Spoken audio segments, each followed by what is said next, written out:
Man labai malonu pristatyti mūsų užsienio svečius. Šioje dalyje pirmiausia išgirsime daktarę Lucy Johnston iš Jungtinės karalystės. Ten dabar yra ankstyvas rytas, o po to išgirsime pristatymą Matt, Rory ir Bernie iš Australijos. Ten dabar jau vakaras.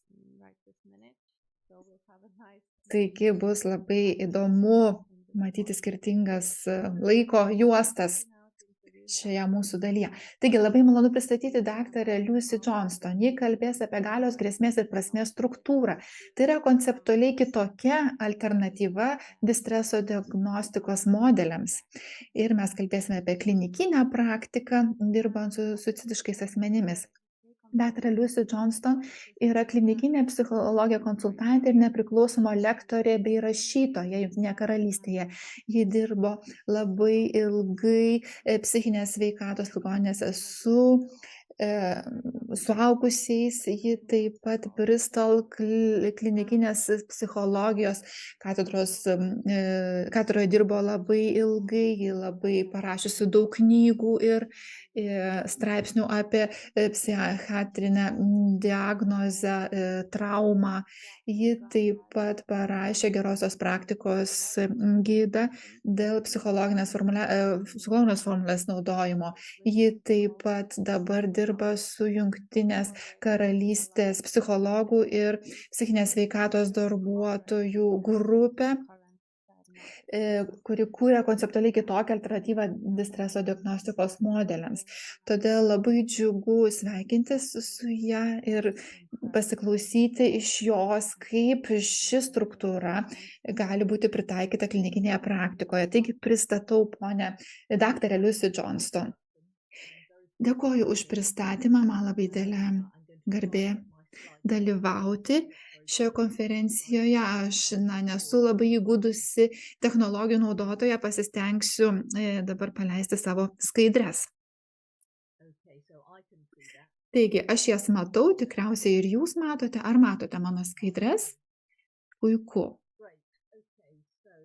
Taigi, labai malonu dalyvauti konferencijoje. Aš pristatysiu galios, grėsmės ir prasmės struktūrą gana trumpai. Kaip girdėjote, tai yra ambicingas bandymas suprasti, kaip mes suprantame distresą, jeigu į jį žiūrime ne per medicininę prizmę. Galima labai daug apie tai kalbėti ir aš duosiu įvairiausių nuorodų, jeigu jums įdomu gilintis. Taip pat stengsiuosi kalbėti ne per greitai, nes žinau, kad yra verčiama. Kai kuriuose skaidrėse yra daug prirašyta, nebūtina perskaityti kiekvieną žodį, nes svarbiausius dalykus aš pasakysiu. Taigi susidarysite bendrą įspūdį iš to, ką aš pasakysiu. Ir to iš esmės bus gana, kad būtų galima vėliau užduoti klausimų. Ir skaidrėmis pasidalinsiu. Taigi, prieš pradėdama pristatyti galios, grėsmės ir prasmės struktūrą, norėčiau suteikti šiek tiek konteksto. Koksgi tas kontekstas, kuriame Britų psichologai ir paslaugų naudotojai susibūrė į grupę ir pradėjo kurti sistemą, kuri nepriklausoma nuo medicinės analizės. Taigi, šios citatos yra žinomų psichiatrų Amerikoje, kurie pasakė gana atvirai, kad dabartinė diagnostikos sistema neturi pagrindo. Ir vienas iš tai pasakiusių yra būtent žmogus, kuris peržiūrėjo psichikos sutrikimų kvalifikaciją. Ir kita citata, kurioje sakoma, kad buvo įteiktas mitas, kad geriausi sprendimai psichikos sveikatos problemoje spręsti yra vaistai ir kitos biomedicininės intervencijos. Reikia galvoti apie socialinius veiksnius, nereikia galvoti apie tai kaip apie sutrikimą. kad pirmiausia reikėtų kalbėti apie galios disbalansą, o ne apie cheminį disbalansą.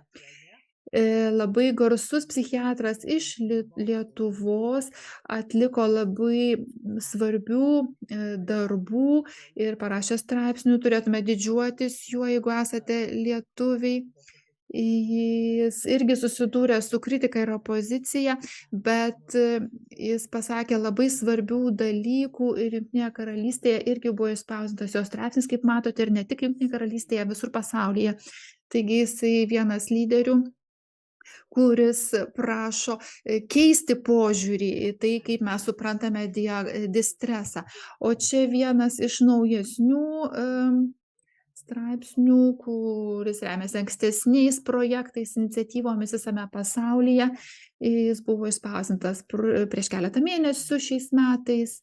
Jį pasirašo ir Jungtinės tautos, ir Pasaulinė sveikatos organizacija, kur sakoma, kad psichikos sveikatos srityje reikia esminių pokyčių, stigma, diskriminacija ir kiti žmogaus teisų pažeidimai psichikos sveikatos priežiūros įstaigose ir toliau įvyksta.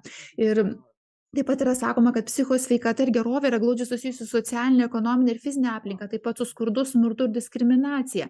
Tačiau daugumoje psichikos sveikatos sistemų daugiausia dėmesio skiriama diagnozei, vaistams ir simptomų mažinimui. Požiūris yra per daug siauras, mes kalbame apie sutrikimus, o reikia žiūrėti daug plačiau, į daug platesnį kontekstą ir į žmogaus gyvenimą. Dar vienas labai svarbus dalykas. Taigi, koks yra esminis klausimas? Niekas nesako, kad distresas nėra realūs. Žmonių problemos ir distresas ar kančia yra labai realūs. Jų nuotaika gali būti labai prasta, jos gali kamuoti panikos priepuoliai, kankinti priešiški balsai, jie gali būti linkę į savižudybę ir net nusižudyti. Tačiau ar todėl, kad jie serga medicinėmis ligomis ir sutrikimais, kuriuos reikia diagnozuoti, o gal mums reikia visiškai kitokių kančios supratimo būdų, kurie nebūtų pagristi diagnoze. Tai yra esminis klausimas, kaip tokį kėlė visi tie minėti žmonės ir aš apie tai kalbėsiu. Yra įvairiausių paaiškinimų, kurie nieko iš esmės nepaaiškina. Galėtumėm kelti klausimą, kodėl šis asmuo kenčia nuo kliedesių, jaučiasi linkęs į savižudybę, kenkia savo. Ir mes dažniausiai sakoma, ar jiems sakoma, nes šis žmogus serga šizofrenija, depresija, asmenybės sutrikimu. O kai klausėme, iš kur žinote, kad jis ar aš turiu šizofreniją, sergu šizofreniją, depresiją, atsakymas yra todėl, kad jūs kankina kliedesiai, esate linkęs į savižudybę, kenkiate savo. Tai yra toksai kaip ratas. Niekur mes toliau nenueiname, bandydami paaiškinti. O kitose medicinos srityse yra kitaip. Jeigu klausime, kodėl žmogus skauda galvą, mes darome tyrimus ir sakome, kad žmogus turi smegenų auglį. Ir kai klausėme, kodėl manote, kad jisai turi auglį, atsakymas yra visai kitoks, jis yra paremtas tyrimais. Taigi psichinėje sveikatos srityje mes susiduriame su stigma ir gėdos jausmu patekę į tokį ratą. Taigi Jungtinėje karalystėje, Amerikoje ir kitur pasaulyje vienas iš būdų žiūrėti kitaip į distresą dabar plinta. Nežinau, kaip dabar yra Lietuvoje, bet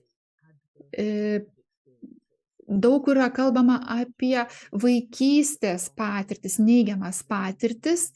Paskutinėme praeito amžiaus dešimtmetyje Amerikoje šitas požiūris pradėjo skintis kelią. Ir čia kalbama ir apie emocinį apleidimą, ir apie tai, kad šeimos narys, tarkim, pateko į kalėjimą, įvairiausi trauminiai patyrimai. Ir mes matome pagal tyrimus, kad kuo sunkesnės patirtis vaikystėje yra patirtos, tuo didesnė tikimybė susidurti su įvairiausiais psichikos sveikatos sutrikimais vėliau. Jeigu vaikystėje buvo sudėtingų patirčių ir traumų, Tai, na žinoma, tai nėra neišvengiama, niekas nėra neišvengiama, bet vidutiniškai yra didesnė tikimybė, kad patirsite depresiją, žalositės, galvosite apie savižudybę. Ir taip toliau. Yra ilgas sąrašas, kurio aš neskaitysiu, bet jis rodo, kokios svarbios yra mūsų vaikystės patirtis. Taip pat tai rodo, kad būtent dalykai, kurie įvyksta žmogaus gyvenime, geriausiai ir paaiškina, kodėl žmogus susiduria su įvairiausiais sunkumais, taip pat ir psichikos sunkumais, kodėl jie galvoja, kad neverta gyventi, kodėl geriau pasitraukti iš šio pasaulio ir taip toliau. Taigi išvada yra tokia: užuot klausę, kas su manimi negerai, klauskite, kas su manimi atsitiko. Dabar pakalbėsiu apie galios, grėsmės ir prasmės struktūrą, kuri iš esmės remiasi šiuo sakiniu. Užuot klausę, kas su manimi negerai, užuot bandę diagnozavę man mediciniškai primesti kažkokią tai etiketę, klauskite, kas su manimi atsitiko. Tai yra iš esmės pagrindinis principas šios struktūros. Taigi, galios, grėsmės ir prasmės struktūra. Tai ji remiasi visais šiais tyrimais, bandant apibrėžti nediagnostinį požiūrį psichologinius ir emocinius sutrikimus, kuris būtų kuriamas kartu su paslaugomis besinaudojančiais žmonėmis, bandant parodyti ryšį to distreso asmeniniu, šeiminiu, bendruomenių lygiu su visu žmogaus kontekstu. Tai yra savanoriško pagrindo struktūra, nebūtinai ją mėgti, ją naudoti ir taip toliau. Tiesiog jis skirta mums visiems, ne tik psichikos ligoniams ir turintiems psichikos sveikatos problemų, visiems. Nes mes visi gyvenime susidurime su sudėtingomis situacijomis ir visiems kartais būna sunku ir reikia išsikapstyti. Ir matote nuorodą į elektroninį puslapį, ten rasite visus svarbiausius dokumentus apie šią struktūrą, matysite įvairiausių pavyzdžių, kaip galios, grėsmės ir prasmės struktūra pritaikoma praktikoje, ne tik ne karalystėje, bet įvairiausiose šalyse. Ten matysite ir visokiausių ir tinklalaidžių, ir pristatymų ir taip toliau, jeigu norite pasigilinti dar labiau. Taip pat ten rasite Matt Ball ir kitų kolegų prezentacijas, kurie kalbės šiandien vėliau. Tai pagrindiniai dokumentai atrodo maždaug šitaip, jie yra ir ilgi, ir daug informacijos ten, gana sudėtinga ten skaityti, bet jeigu jūs norite, jie nemokamai prieinami internetu, o taip pat galite ir nusipirkti iš Amazono šią knygą, jeigu norite skaityti tokiu formatu. Buvo padaryta daug tyrimų, todėl dokumentai yra tikrai, ten daug yra turinio, o čia yra knyga. Tikimės, kad daug paprasčiau skaitoma, kur yra daug pavyzdžių, daug iliustracijų. Jeigu patys norite pagalvoti apie savo gyvenimą, apie žmonių, kuriems jūs padedate, su kuriais gyvenate gyvenimą, kaip galėtumėte, naudodamiesi šią struktūrą, sukurti naratyvą, ne diagnozę grįstą naratyvą, ir yra daug pavyzdžių, kaip buvo sėkmingai taikoma ši struktūra.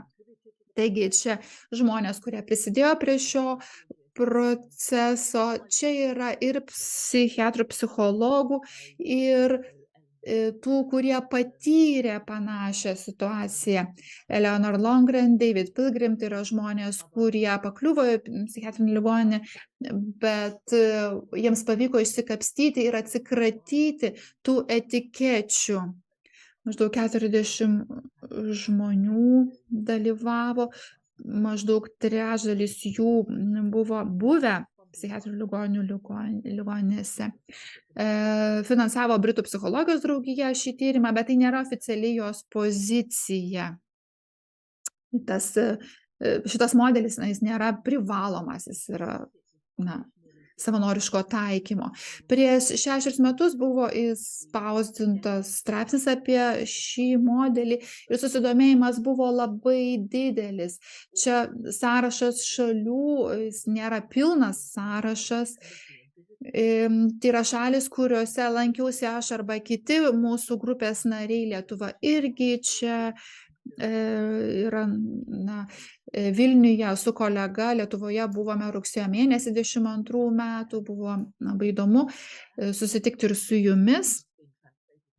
Į 6 kalbas yra išverstas šis modelis. Ne visiems jisai patinka, ir nieko tokio. Manome, kad yra tikrai iššūkį metantis dokumentas ir mes susidūrėme ir ne tik su plojimais, bet ir su kritika. Galbūt ir ne visi šiandieninių klausančiųjų pritarsite tam, ką išgirsite. Ir vėlesnėme pristatyme, kai metas kalbės, jūs pamatysite praktinį pritaikymą to, ką aš šiandien pristatau. Taigi, jeigu mes nenaudojame psichiatrinės diagnozės, tai ką mes naudojame? Mes naudojame naratyvus, kitaip tariant, pasakojimus, kurie nepagristi medicininiu paaiškinimu. Mes remiame žmogaus istoriją ir matome, kad dažniausiai viskas sueina į socialinę neteisybę. Ir taip žmogus įgalinamas kontroliuoti savo gyvenimą. Ir kalbame apie tai, kad ne tik tai individas, ar profesionalas, bet ir visuomenė turi imtis veiksmų. Ir tą naratyvą gali sukurti ne tik tai profesionalas, gali sukurti ir paprastas žmogus. Ne pagal šitą struktūrą mes matome, kad mes visi esame istorijų pasakotojai ir visi galime prisidėti prie to, o šita struktūra tiesiog veda, yra kaip gairės, kaip padėti žmogui, kuris susiduria su sunkumais, sukurti tą naratyvą, nebūtinai įspraudžiant į psichiatrinius rėmus. Kaip sukurti tokį naratyvą? Įvairiai galima tą padaryti, nėra čia nurodymų, kad būtinai tik tai šitaip daryti, bet jeigu norite pagalbos, tai yra siūloma galimybė, kaip padaryti tą naratyvą, užduodant labai paprastus klausimus. Jeigu eisite paeiliui, turėsite naratyvo struktūrą, ir aš netrukus parodysiu.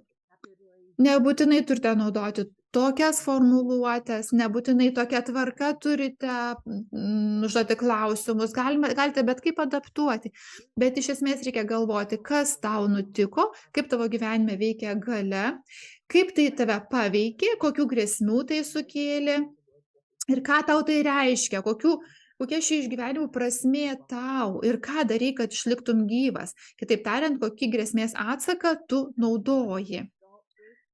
Ir toliau kokios tavo stiprybės ir kaip visą tai sudėsime į tam tikrą pasakojimą. Tas pasakojimas niekada nebus baigtinis, bet tai galėtų būti atspirties taškas, gilinantis į sunkumus. Jeigu kalbėtumėm apie pirmą klausimą, kas tau atsitiko, kaip galia veikia tavo gyvenime, kodėl mes nuo galios pradedame? Būtent todėl, kad galia yra visur mūsų gyvenime. Praktiškai visada diagnozės sistemoje mes negalvojame apie galią, nes pagal diagnozę mes sakome, kad tavo smegenyse, smegenų chemijoje yra atsakymas, kodėl tu taip elgiesi ar taip jautiesi. Bet yra labai daug tyrimų, kurie rodo, kad tai vyksta pirmiausiai dėl nelygybės, galių nelygybės, turtingų ir vargšų, suaugusių ir vaikų, vyrų, moterų, dominuojančios grupės, kitos rasės žmonių konfliktai. Visa tai yra skirtinga galia, galių skirtumai įvairiausių grupių, valstybių arba piliečių, suaugusių ir vaikų. Nesakome, kad visada taip yra, bet tai yra faktai, kad dažniausiai distreso šaknys būtent ir yra tos galios piktnaudžiavimo galia Taigi čia yra įvairiausių sričių, kur pastebime galios nelygybę. Kartais ta galia yra gelbstinti galia. Mes, kaip profesionalai, irgi naudojame savo galę padėti žmogui, bet galia galima ir piktnaudžiauti. Ir dažnai susidurime su žmonėmis ligoninėse ir kitur. Mes girdime, kad jie nukentėjo nuo piktnaudžiavimų galia. Čia nebūtina viską smulkiai skaityti, bet tai yra skirtingos rūšys galių, kurias mes patyrėme per gyvenimą ir ne visada jomis buvo teisingai naudojamasi, kartais piktnaudžiaujama. Tikriausiai aišku, ką turiu omenyje. Bet daugiausiai pakalbėsiu apie ideologinę galią, kuri apima kalbos, reikšmės ir perspektyvos kontrolę. Kągi tai reiškia? Tai yra labai svarbi galia, nes jinai mažiausiai matoma. Jis susijusi su tuo, kaip turėtume mąstyti ir jaustis. Kaip matome save, kaip matome kitus, platesnį pasaulį. Ką laikome normaliu dalyku ar faktais. Pavyzdžiui, kaip mes suprantame, koks turėtų būti pasaulis, nors galėtų jis galbūt ir kitoks. Pavyzdžiui, kas yra laiminga šeima, normalus vaikas. Tai čia būtų visokiausi standartai ir lūkesčiai, kurie galbūt ir naudingi, bet galbūt ne visada. Ir be to jie yra skirtingose kultūrose, skirtingais laikais. Mes tikriausiai turime ir įvairiausių stereotipų apie visokias visuomenės grupės, kurios nėra labai naudingos ar gelbstinčios tam tikroms grupėms. Ir šią galią gali naudotis ir piktnaudžiauti stipresnės grupės politiniams, ekonominiams tikslams. Jungtinėje karalystėje dėja žmonės buvo įtikinti išstoti iš ES, kaip žinote. Ir šita politika buvo labai nenaudinga visai šaliai, ypatingai pažeidžiamiems žmonėms. Stereotipiškai žmonės buvo išgąsdinti ir įtikinti, kad čia priplūs imigrantų ir jie atims iš manęs tą gerovę. Tai buvo piktnaudžiavimo ideologinė galia pavyzdys ir pažeidžiamesni žmonės nuo to nukentėjo. Ir galėtumėm sakyti, kad jeigu mes sakome žmogui, kad tu esi sergi psichinė liga, tai yra naudojimasis galia. Mes paslepiame labai daug socialinių distreso priežasčių ir tada manome, kad pats žmogus kaltas iš esmės dėl savo psichinės problemos.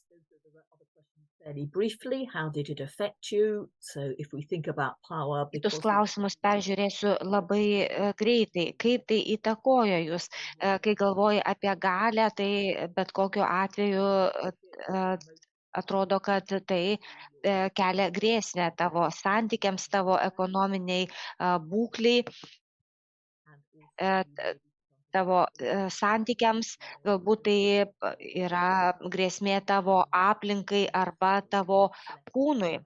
Arba gali būti, kad esi skatinamas perimti kitų žmonių įsitikinimus ir tau tai nėra naudinga. Dar vienas iš persidengiančių klausimų yra, kokią prasmę jums tai suteikia, ką turime omeny, sakydami prasmę. Daugeliui terapeutų tos prasmės, terapijos prasmės yra labai svarbios. Iš esmės, mes prasmę kūrėme patys, tačiau taip pat ją randame aplink save. daugelis prasmių yra suformuojama tai, ką girdime visuomenėje, ką mums sako tėvai, ką mes skaitome laikraščiuose. Tad mes vėl grįžtame prie ideologinės galios. Kai mes galvojame apie moterį, kuri pasakytų turi būti gera mama ir žmona. Ir tai daro jie aukodamasi ir savo gerovės, ir savo šeimos vardan. Paimkime Brexitą, turbūt prisimenate tą specialiąją operaciją, kurią neva vykdo Rusija Ukrainoje prisidengdama šio terminu. Taigi mes vartojame žodžius, kalbą, kad suformuotume nuomonę to, kas iš tiesų vyksta. Ir mes žinome, kad tai mums yra primetama, ta prasmė yra primetama žmonėms tam, kad būtų suformuota kažkokia tai nuomonė, nors tai moksliškai nėra patvirtinta. Ir tą patį galima sakyti ir apie priverstinį vaistų suleidimą arba vartojimą. Ką mes galime padaryti, kad išgyventume? Tai dažnai mes vadiname psichiatriniais simptomais, tačiau kalbant apie galios grėsmės ir prasmės struktūrą, tai dažniausiai tai yra vadinama grėsme. Mes kažkokiu būdu turime išgyventi, tai nėra simptomai ar medicininė liga, tačiau tai yra būdas, kaip mes vystėmės esant sudėtingoms aplinkybės. Ir be abejo, yra tokių naudingų dalykų, pavyzdžiui, kai mes kalbame apie įvairius balsų girdėjimus arba savižudiškos mintys arba savęs žalojimas, alkoholio naudojimas, tai yra sudėtingi būdai ir kaip suvaldyti ir tai nėra mums naudinga ilgalaikėje perspektyvoje. Taigi, šios struktūros pagrindinis tikslas yra surasti ryšį tarp grėsmės ir reakcijos į grėsmę. Ir ta struktūra padeda mums pamatyti, kad grėsmės reakcija yra todėl, kad mes jaučiame grėsmę. Taigi mes bandame tą sąsają rasti tarp mūsų asmeninio distreso ir šeimos arba bendruomenės ir taip pat socialinės nelygybės bei teisingumo. Visada yra tokia sąsaja ir kai tik tais įdedi kažkokią diagnozę, tai tada tą sąsają rasti yra sunku. Mes žinome, kad žmonės, kurie gyvena skurde, dažniausiai jaučiasi beviltiškai ir liūdni. Tačiau, kai tik tais pradedame galvoti apie diagnozę, mes tą sąsają prarandame ir mes pradedame sakyti, kad tu galvoji apie savižudybę dėl to, kad tau depresija. Ir mes prarandame tą bendrąjį kontekstą, o gali būti tikrai daug labiau suprantama, kad žmogus nemano, jog jam verta gyventi tokiamis aplinkybėmis. Pateiksiu Jums keletą pavyzdžių, kaip galima būtų atskirti grėsmės reakciją nuo grėsmės. Jungtinėje karalystėje, turbūt daugelį jūsų šalių mes girdėjome, kaip COVID-as smarkiai padaugino psichinės sveikatos problemų, tačiau kai mes pasižiūrime, tai matome, kad žmonės daugiausia patiria problemų dėl to, kad jie turi mažiau pinigų, jie yra izoliuoti arba tai yra sveikatos priežiūros sektoriaus darbuotojai, kuriems tenka didelis darbo krūvis, arba Jungtinėje karalystėje labai dažnai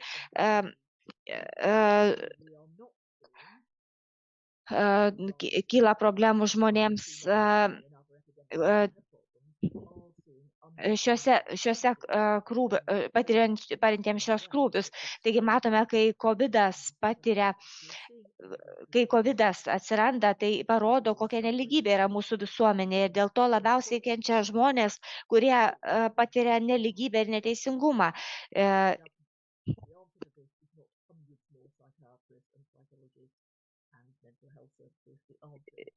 Ir atsakymas yra ne turėti daugiau psichologų, o užtikrinti lygesnę visuomenę ir parūpinti žmonėms pragyvenimo išteklių. Ir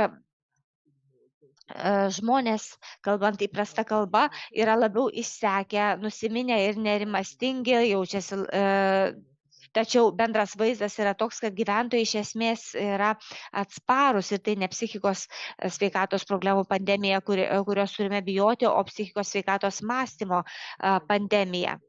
Ir mes turime labai liūdną istoriją apie dvi jaunas merginas, kurios viena po kitos mėnesio laikotarpiu nusižudė. Ir kai buvo tyriama šito mirtis, tai manoma, kad galbūt tai yra ribinės asmenybės sutrikimo pasekmė. Tačiau kitaip į tai galima būtų pažiūrėti, jeigu mes labai rimtai pagalvotume apie tai, kad šios dvi jaunos moteris sakė, kad jas nuo pat vaikystės iki paauglystės jas labai smarkiai, labai baisiai seksualiai tvirkino. Taigi, ar tai buvo diagnozės problema, ar tai buvo ribinės asmenybės sutrikimo problema, ar tai buvo jų aplinkybių problema. Ir galima būtų sakyti, kad reikėtų daugiau išteklių turėti ribinės asmenybės sutrikimui gydyti, o kita vertus galima būtų sakyti, kad mes turėtume žinoti, kaip yra paplitusi seksualinė prievarta, ypač jauname amžiuje, ir reikia skirti priemonių tam išspręsti. Taigi į tai galima būtų žiūrėti dviem skirtingais būdais. Ir labai trumpai jums pristatysiu tai, kad struktūroje labai svarbu paminėti tuos dalykus, kurie išeina plačiau nei lytinė prievarta, nei galia. Ir prisiminkime ir kolonizaciją, ir vergovę, perduodamas iš kartos į kartą, ir traumą susijusiu su diskriminacija, tapatybė, kultūros paveldu, žemės praradimu. Ir tai ir labai svarbu išlaikyti pagarbą vietinių gyventojų patirčiai ir kančios išraiškai, o ne eksportuoti vakarietišką supratimą. Ir iš tiesų kultūra daugiau paremta yra naratyvų. Ir naratyvas yra kuriamas visos grupės lygmenių. Ir tai turi būti įdėta į kiekvienos kultūros kontekstą. Mes nemanome, kad vakarų medicina gali pasiūlyti kažką daugiau ir naudingesnio. Iš tikrųjų, netgi tai gali būti nenaudinga. Aš lankiausi Australijoje ir pristačiau tą struktūrą Australijoje. Ir vietinių aborigenų nariai Naujoje Zelandijoje ir kitur su manimi diskutavo ir jie sako, kad jiems ši mūsų struktūra, galios, grėsmės ir taip toliau gali būti laikoma kaip tolimas giminaitis.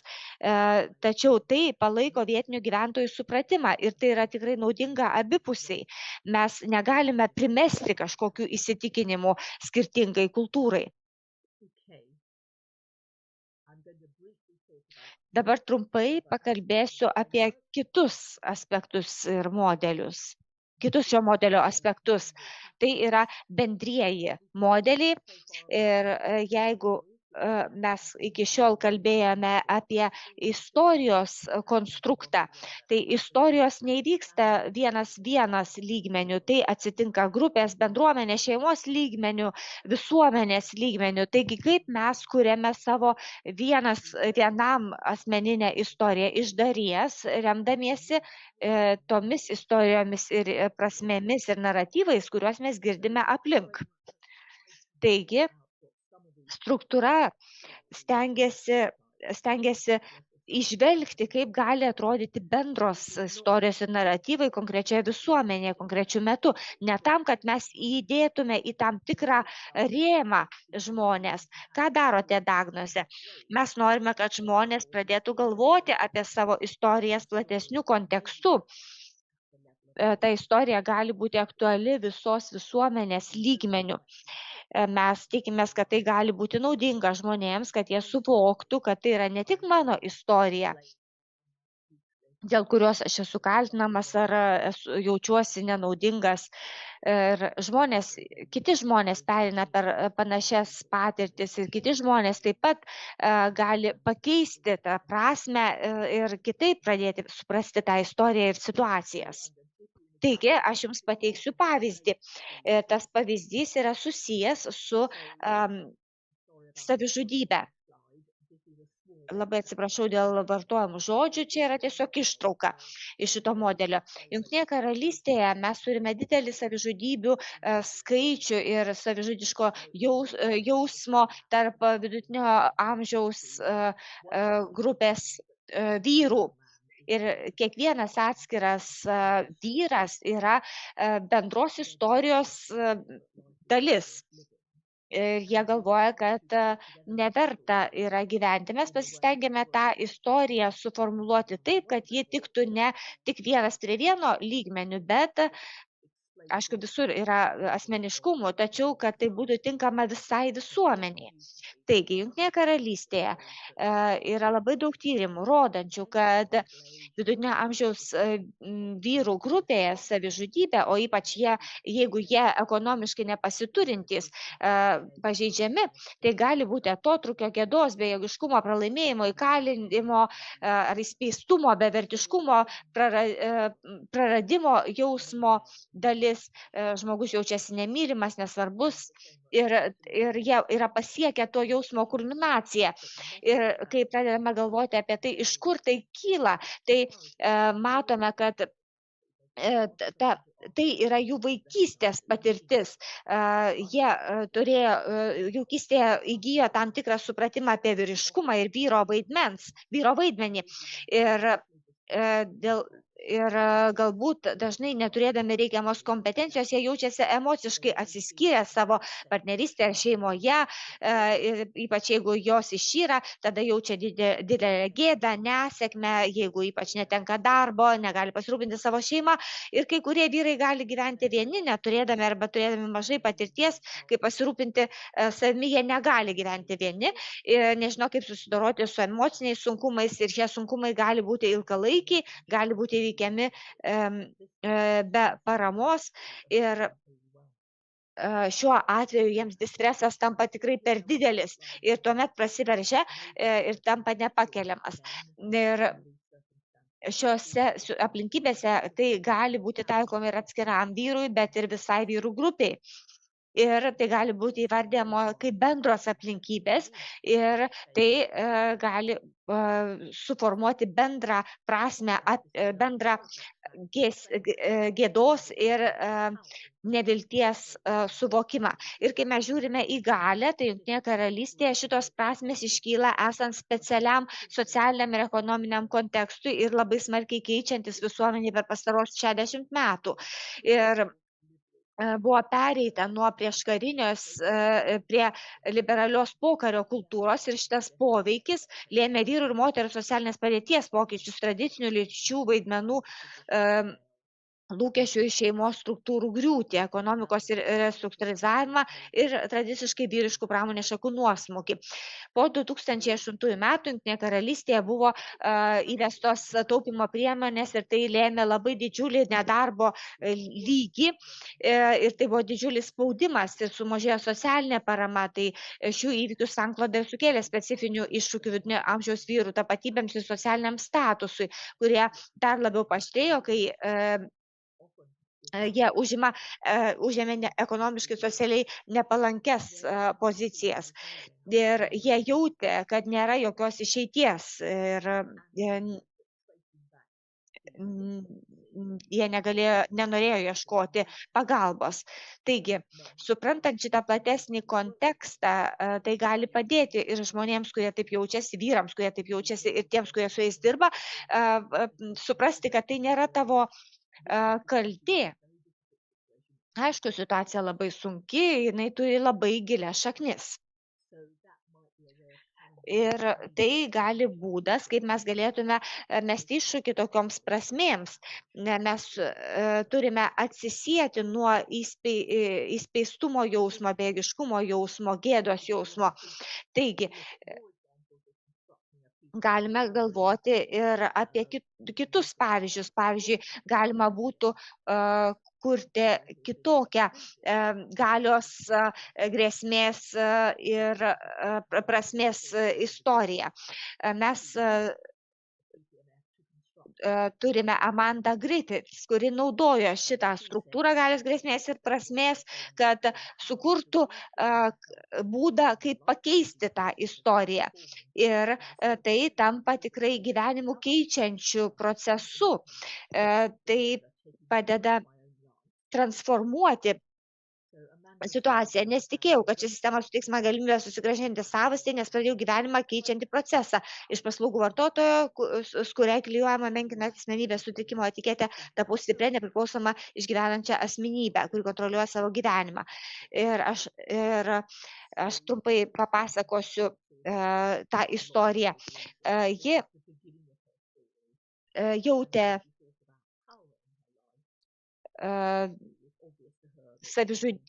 norinti nusižudyti. Na ir jis sakė, aš esu patyrusi daug traumuojančių išgyvenimų, esu išstumta dviejų labai galingų sistemų, teisės aktais nustatytų psichikos sveikatos tarnybų ir vaikų socialinės rūpybos. Ir tai lėmė, kad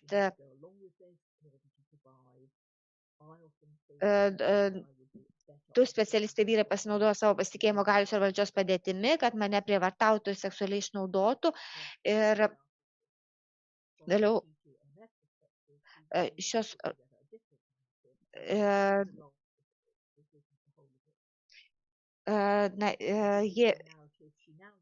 jie naudoja dabar kitą naratyvą. Taigi, ji išsakė visas savo problemas ir pagal mūsų šitą sistemą sudėliojo visai kitokį naratyvą. Nepalankios vaikystės patirtis lėmė sudėtingas traumas visą gyvenimą. Nuolat pasikartojantis prievartos, bejėgiškumo ir įvairių formų prievartos ciklai ne tik turėjo ilgalaikį poveikį mano bendravimui su kitais žmonėmis, bet ir mano fiziniai, emociniai ir psichologiniai sveikatai. Mano energijos lygis yra išsegęs dėl to, kad mane nuolat žlugdė ir kankino neįgalinanti, autoritaringa ir kontroliuojanti psichikos sveikatos sistema, kuri buvo prievartinė ir traumuojanti, kai man reikėjo užjaučiančios traumą pagristos pagalbos. Dėl to esu nusiminusi ir sunkiai pasitikiu kitais, nors stebestinsis klinikinis ginčas su statutinėmis psichikos sveikatos tarnybomis mane giliai sužeidė ir iš naujo traumavo mane. Mano santykiai su bendraamžiais šeima yra apsauginiai veiksniai, kurie motyvuoja mane rasti jėgų panaudoti savo pavyzdį savišvitai ir savigynai. Tai yra visiškai kitoks pasakojimas. Ne tai, kad viskas blogai su manimi, aš kalta, aš niekada neišsikapstysiu, visą laiką būsiu priklausoma nuo psichiatrinės įstaigos. Tai yra visiškai kitoks pasakojimas, kad aš ir ankstyvoje vaikystėje ir vėliau patyriau labai daug traumų ir sudėtingų situacijų. Deja, psichikos sveikatos įstaigos tik tai gilino mano traumą, bet aš dabar suprantu, kodėl aš taip elgiausi ir taip jaučiausi. Ir dabar aš turiu tikslą savo gyvenime ir aš tą tikslą naudoju, kad padėčiau kitiems. Amanda jau nebegalvoja apie savižudybę, nes jinai turi priežastį gyventi. Ir čia paskutinė skaidrė. Istorijų pasakojimo ir prasmės kūrimas yra universalūs žmogaus įgūdžiai. Galios, grėsmės ir prasmės struktūra pateikia įrodymų, kad pasakojimas atlieka pagrindinį vaidmenį kaip alternatyva diagnozijai. Visų rūšių pasakojimai, menas, muzika, teatras yra liudijimo ir gydymo priemonė tiek tarnybose, tiek už jų ribų. Ir sveikimas tai yra procesas, kurio metu susigrąžiname savo patirtį, kad susigrąžintume savo istorijų autorystę. Dėkuoju, kad klausėte, tikiuosi, kad turime laiko atsakyti į klausimus. Išjungiu prezentaciją. Dėkoju už labai įdomų pristatymą. Iš tiesų yra ko pasimokyti. Tikrai labai pritaikoma struktūra, taip pat ir Lietuvoje. Yra keletas klausimų, tik tai noriu priminti dalyviams, kad klausimus galima užduoti platformoje.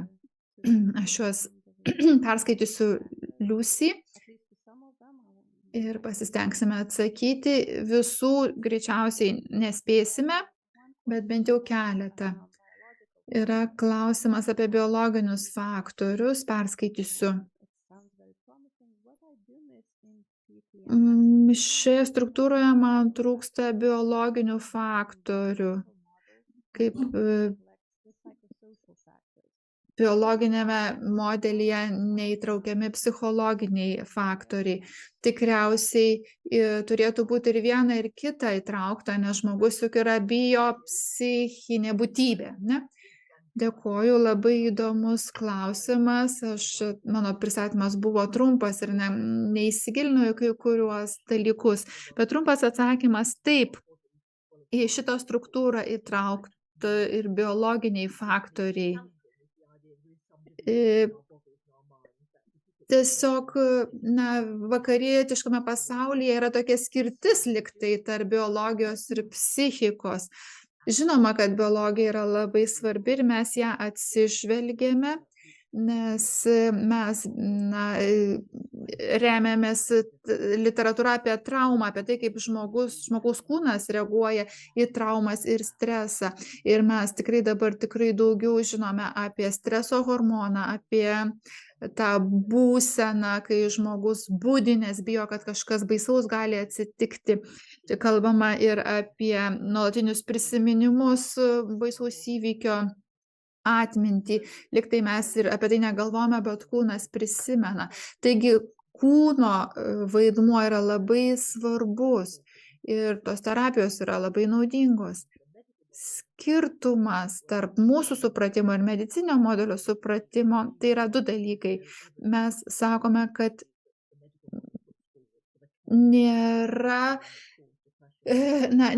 pagrindo manyti, kad tik tai cheminis disbalansas turi įtakos šitoms būklėms. Tai čia pirmas dalykas. Antras dalykas, mes nemanome, kad biologiniai faktoriai pirminiai įtakoja tą stresą ir jie tiesiog jį pastiprina. Visose žmogaus patirtyse kūnas dalyvauja, bet labai retai pats kūnas sukuria stresą gyvenime. Dabar, kai kalbu, mano kūne kažkas vyksta, ar ne? Mano smegenys, liežuvis veikia. Aš esu čia savo kūnu ir savo smegenimis, todėl galiu kalbėti. Bet negalim sakyti, kad kūnas mane verčia kalbėti. Būtent todėl ir stresą sukuria ne kūnas, bet kūnas dalyvauja atsakant į stresą. Taigi kūnas turi dalyvauti ir gydant nuo streso. Dėkoju už paaiškinimą.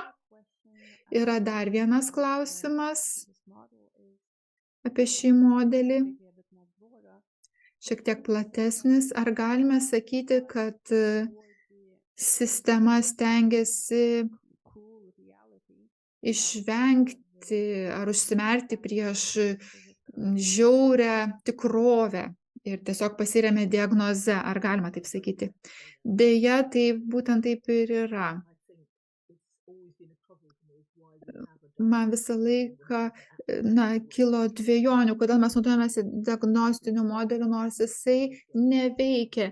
Iš esmės žmonėms retai kada padeda, dažniausiai žmogus turi vartoti vaistus labai ilgai, nors specialistai yra tikrai labai gero norintys. Aš ir pati dirbau kliniciste ir norėdavau gero savo pacientams, bet modelis buvo iš esmės ydingas. Kodėl mes laikomės šito ydingo modelio? Yra įvairių priežasčių, bet pagrindinė priežastis, kad yra labai sunku klausyti tikros žmogaus istorijos. Tai tikrai nėra lengva. Ir mes visi esame žmonės, mes nenorime apie tai girdėti, nenorime to girdėti, mes negauname paramos, jeigu esame profesionalai, o jeigu mes esame tas traumuotas žmogus, mums yra per daug skausminga prisiminti, sudėtinga išreikšti žodžiais, baisu, o visuomenės lygių diagnozė leidžia nežiūrėti į faktą, kad tiek daug žmonių gyvena tokį baisų gyvenimą, yra skriaudžiami, jie yra visai patrypiami kitų. Taigi diagnozės požiūris, mus liktai apsaugo nuo skausmingos tikrovės įvairiais lygmenimis. Bet mūsų darbas būtent ir yra klausyti tų istorijų, nebijoti, tai vienintelis kelias į priekį. Jeigu esame paruošti kaip profesionalai ir turime paramą, tai yra labai naudinga, nes tai padeda. Jeigu kažkas išklauso skaudžios istorijos, tai tas žmogus, kuris išsipasakoja, jau pasijaučia geriau. Aišku, mes tai jau paklausėsime ir meto pristatymo, daugiau konkrečiau apie šito struktūros taikymo. Yra geras klausimas apie politikus. Kaip įtikinti politikus, kad toksai fenomenologinis humanistinis požiūris yra efektyvesnis negu diagnostinė, kategoriška, sisteminė sistema ar požiūris. Labai geras klausimas. Ar mūsų dažnai klausia ir mes atsakome, bet ar politikai klausosi? Tikrai geras klausimas. Man atrodo, kad politikai ir kairieji, ir dešinieji tiesiog dar tiki diagnostiniu modeliu ir tai man kelia liūdesį. Mes Jungtinėje karalystėje dabar turime dešiniuosius ir mes girdime, kaip jie kalba, kad žmonės tiesiog serga psichinėmis ligomis, už tai yra tiek daug problemų, o ne atvirkščiai, kad žmonės turi tiek daug problemų, nes yra daug sudėtingos situacijų Jungtinėje karalystėje. Mūsų politikai ir toliau kalba diagnozės kalba. Mes turime šiek tiek kontaktų su politikais ir praeitą savaitę buvau parlamente, Žemuosiuose rūmuose, ten yra suburta parlamentarų grupė ir įvairių pažiūrų politikų ir kairės, dešinės, centristų, kuriems rūpi dabartinis naratyvas ir ta grupė vadinasi daugiau nei vaistai, kad jie kalba apie tai, kad vien išrašydami vaistus problemų neišspręsime. Ir patys parlamentarai tiesiog stojasi ir sako, išrašydami vaistų mes neišspręsime problemos. Progresas kažkoks yra, bet jisai lėtas, tikrai lėtas. Reikia, iš tikrųjų, iš pačių profesionalų labai daug drąsos. Patys psichiatrai irgi palaiko tokį požiūrį, jie mato problemas savo profesijoje ir ieško išeities. Belieka tikėtis, kad taip labai svarbu, kad būtent pinigai padaro skirtumą. Jeigu parodysi, kad tai, ką siūlai, yra pigiau, tai dažniausiai politikams irgi patiks, nesvarbu kokia ideologija. Nes pinigai dažniausiai kalba garsiausiai. Ir mes turime įrodymų, kad šitas požiūris, šita struktūra sumažina kaštus, nes iš tiesų padeda žmonėms. Tai čia toksai liktai, koziris, jeigu norite pigesnės sistemos, kuri dar be to ir padeda žmonėms daug geriau, tai galbūt atsižvelkime į tai. Tai šitoje srityje mes pažangą darome. Pavyzdžiui, šiaurės vakarų Londone yra keletas ligoninių, psichiatrinių ligoninių, kurios grindžia savo veiklą šituo metodu ir rezultatai yra labai neblogi ir galėtų būti pavyzdys visa psichinės sveikatos sistemai Jungtinėje karalystėje, bet kelias ilgas. Dėkoju, tikrai padrąsina girdėti, kad jūs Jungtinėje karalystėje jau žengėte žingsnius tą linkme. Dar vienas klausimas apie patį supratimą šios struktūros. Ar jūs pritarėte, kad mes nekalti dėl to, kas mums įvyko, bet esame atsakingi už tai, kaip išsikapstyti? Taip, čia tinkama formuluotė. Tikriausiai šiek tiek labiau sudėtinga. Jeigu kalbame apie vidurinio amžiaus vyrą, kuris nori žudytis. Aišku, jisai nėra kaltas dėl ekonominės politikos, kad jisai neteko darbo ir taip toliau. Labai atsargiai vartokime žodį atsakingas ar kaltas, nes gal ir yra tos atsakomybės dalelė, bet reikia ir palaikymo. Be to yra visokiausių apribojimų, kiek žmogus gali pakeisti savo tikrovę. Yra žmonių, kurie turi tam tikrų apribojimų ir negali visiškai pilnai gyventi laimingą, sėkmingą gyvenimą. Bet vis tiek mes nesame vien tik tai bejėgiškos aukos visų aplinkybių.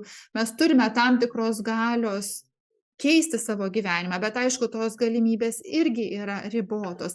Bet šiaip ar taip jos gali mums padėti eiti į priekį, bent jau išsikapstyti iš psichiatrinės ligoninės. Tiesiog reikia kalbėti apie tai, kaip mums nueiti iš čia į čia. Reikia kitokio naratyvo, įgalinančio naratyvo, įgalinančio imtis veiksmų ir prisimti atsakomybę. Tai vien tik tai sakyti, prisimk atsakomybę nėra naudinga, bet jeigu žiūrime šitaip per naratyvą, jeigu gali gauti pagalbą, pasirinkti teisingai, prisijėmus atsakomybę, tai gali būti tikrai naudinga. Ačiū. Toks sudėtingesnis klausimas. Ar galia gali turėti įtakos pagrindinėms žmogaus vertybėms?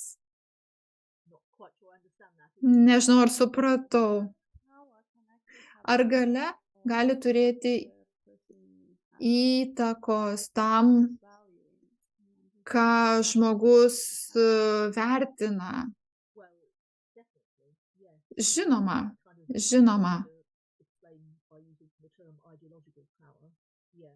Čia ypatingai, kai kalbėjau apie ideologinę galią. Ideologinė galia tai yra tos žinios, kurias mes gauname iš pasaulio ir kaip jos turi įtakos mūsų mintims ir vertybėms. Toks paprastas pavyzdys. Daugybę metų moterims buvo sakoma, kad moteris turi elgtis, rengtis ir taip ar taip. Ir anksčiau moteris kaip ir neturėjo daryti karjeros, turėjo turėti šeimą. Tai galime suprasti kaip mūsų vertybės, bet yra labai sunku pasakyti, ar tai tikrai yra asmeninė vertybė ar primestas dalykas, nes dauguma žmonių neturėjo jokių kitų alternatyvų. Galbūt tai yra primesta vertybė, nors gal visiškai nesusijusi su tuo, kaip tu norėtum gyventi savo gyvenimą. Tai dabar turėtume eiti į kitokį priešingą procesą, atsirinkti, kas iš tiesų yra mano vertybės. Feministės sako, kad tai yra supratimo didinimas. Tai nėra nauji dalykai, 20% nėra nauji dalykai, bet mes sudedame daug visko į vieną vietą, kai kas yra net, galima sakyti, iš feministinio požiūrio. Išskaidykime visas šitas idėjas, kurios galbūt labai giliai širdyje nekėlėte klausimų, ar buvote baudžiama dėl to, kad kvestionuojate tokius dalykus. Pakalbėkime apie tai, kas iš tiesų yra jūsų vertybės, jūsų noras gyventi gyvenimą taip ar kitaip. Dėkoju.